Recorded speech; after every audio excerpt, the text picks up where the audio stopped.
മുൻ IPS ഉദ്യോഗസ്ഥൻ Jacob Thomas പ്രതിയായ ഡ്രഡ്ജർ അഴിമതി കേസുമായി ബന്ധപ്പെട്ട് സുപ്രീം കോടതിയിൽ അപ്രതീക്ഷിത നാടകീയ നീക്കങ്ങൾ. തെറ്റായ വിവരങ്ങൾ നൽകി കോടതിയെ വഴിതെറ്റിക്കാൻ ശ്രമിച്ചതിന് കേന്ദ്ര സർക്കാരിന് സുപ്രീം കോടതി 25,000 രൂപ പിഴയിട്ടു. ജസ്റ്റിസുമാരായ അഭയ് എസ് ഓക, അഗസ്റ്റിൻ ജോർജ് മസീഹ് എന്നിവരടങ്ങിയ ബെഞ്ചാണ് കേന്ദ്ര ആഭ്യന്തര മന്ത്രാലയത്തിന്റെ നടപടിക്കെതിരെ കടുത്ത വിമർശനം ഉന്നയിച്ചത്. രാജ്യത്തെ പരമോന്നത കോടതിയെ കേന്ദ്രം വിഡ്ഢിയാക്കുകയാണോ എന്ന് കോടതി രൂക്ഷമായ ഭാഷയിൽ ചോദിച്ചു.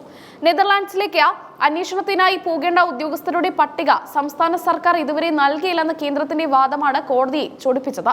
എന്നാൽ പട്ടിക നവംബറിൽ തന്നെ കൈമാറിയിരുന്നുവെന്ന് കേരള സർക്കാർ കോടതിയിൽ തെളിവ് നിരത്തി. കേരള പോർട്ട് വകുപ്പിന് ഡ്രഡ്ജറുകൾ വാങ്ങിയതിൽ കോടിക്കണക്കിന് രൂപയുടെ അഴിമതി നടന്നുവെന്നാണ് കേസ്. ഈ ഇടപാടിൽ ജേക്കബ് തോമസിനും നെതർലാൻഡ്സ് ആസ്ഥാനമായ IHC എന്ന കമ്പനിക്കും പങ്കുണ്ടെന്നാണ് വിജിലൻസ് ആരോപിക്കുന്നത്. വിദേശ കമ്പനിയുടെ ഇടപാടായതിനാൽ നെതർലാൻഡ്സിൽ പോയി തെളിവുകൾ ശേഖരിക്കേണ്ടത് അനിവാര്യമാണെന്ന് കേരള വിജിലൻസ് കോടതിയെ അറിയിച്ചു. ഇതിനായി ഉദ്യോഗസ്ഥരെ വിദേശത്തേക്ക് അയക്കാൻ കേന്ദ്ര ആഭ്യന്തര മന്ത്രാലയത്തിന്റെ അനുമതി ആവശ്യമാണ്. ഡച്ച് കമ്പനി ഉദ്യോഗസ്ഥരുടെ മൊഴി രേഖപ്പെടുത്തുന്നതിനായി പോകേണ്ട ഉദ്യോഗസ്ഥരുടെ പട്ടിക സമർപ്പിക്കാൻ സുപ്രീം കോടതി നേരത്തെ നിർദ്ദേശിച്ചിരുന്നു. ഈ നിർദ്ദേശം പാലിക്കാത്തത് കേന്ദ്രമാണോ അതോ കേരളമാണോ എന്ന തർക്കമാണ് കോടതിയിൽ ഉടലെടുത്തത്.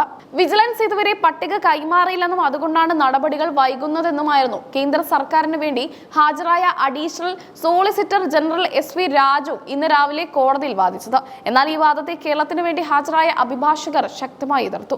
നവംബറിൽ തന്നെ സംസ്ഥാന വിജിലൻസ് പട്ടിക കേന്ദ്രത്തിന് അയച്ചു നൽകിയിട്ടുണ്ടെന്നും അതിന്റെ രസീതുകൾ തങ്ങളുടെ കൈവശമുണ്ടെന്നും കേരളം വ്യക്തമാക്കി. നവംബറിൽ അയച്ച കത്തിന്റെ പകർപ്പും അനുബന്ധ രേഖകളും കേരളം കോടതിക്ക് കൈമാറിയതോടെ കേന്ദ്രം പ്രതിരോധത്തിലായി.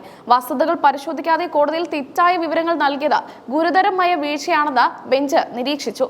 തുടർന്ന് നടത്തിയ പരിശോധനയിൽ താൻ കോടതിയെ അറിയിച്ചത് തെറ്റായ വിവരമാണെന്ന് ASG SV രാജുവിന് സമ്മതിക്കേണ്ടി വന്നു. ഉദ്യോഗസ്ഥർ തനിക്ക് നൽകിയ വിവരങ്ങൾ അതേപടി കോടതിയിൽ അവതരിപ്പിക്കുകയായിരുന്നു എന്നായിരുന്നു അദ്ദേഹത്തിന്റെ വിശദീകരണം.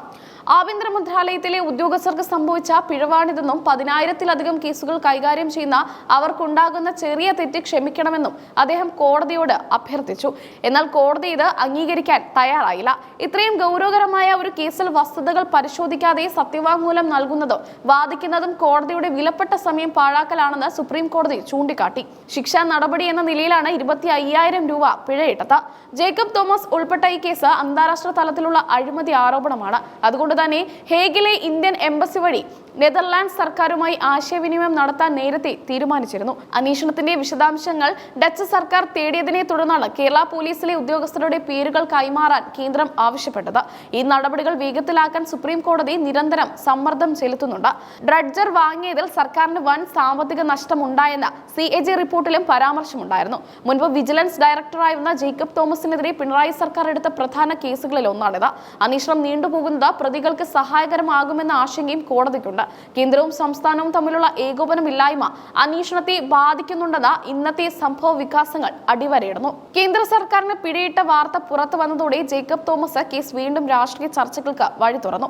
ഉദ്യോഗസ്ഥരുടെ വീഴ്ചയ്ക്ക് സർക്കാർ പിഴ അടയ്ക്കേണ്ടി വന്നത് വലിയ നാണക്കേടാണെന്ന് പ്രതിപക്ഷവും ചൂണ്ടിക്കാട്ടുന്നു. പിഴത്തുക എത്രയാണെന്നതിലല്ല, മറിച്ച് രാജ്യത്തെ ഉയർന്ന നിയമ സംവിധാനത്തിന് മുന്നിൽ കേന്ദ്രം നടത്തിയ പിശകിനെയാണ് കോടതി ഗൗരവമായി കണ്ടത്.